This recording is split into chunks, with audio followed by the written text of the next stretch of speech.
Obedience is what white people wanted from us, still want from us. Your obedience keeps them guilt-free. When you obey, you stop asking questions. And when you stop asking questions, you stop living. They built 3 temples to control us: church, school, and work. These are not African institutions. They arrived with the ships of Jan Watwat and his crew. They called it civilization.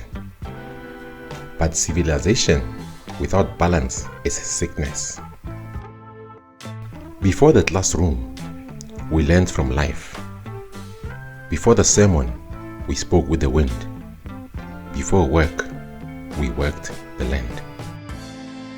In Motekwane, in Hamatlala, a stranger told me our ancestors ran to the mountains, chased by Maburu. The mountains were dry. They could not grow food, so they went back to work for the same people who chased them, the ones who stole their land. That's how work replaced land. When you lose land, you gain chains.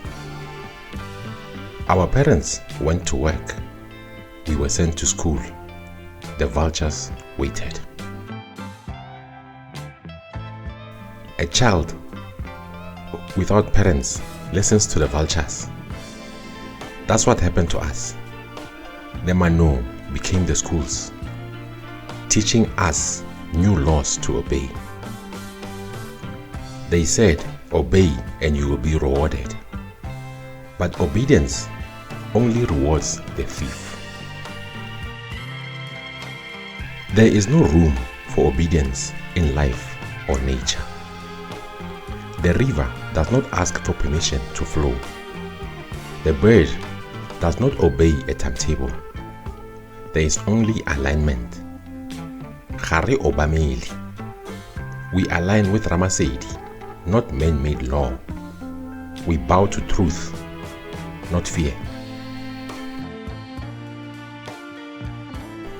No African proverb praises obedience. The real law is balance between self, land, and light. Obedience is the language of slaves. Alignment is the language of the free. #balance. #alignment. #Ramasedi. #Prabit.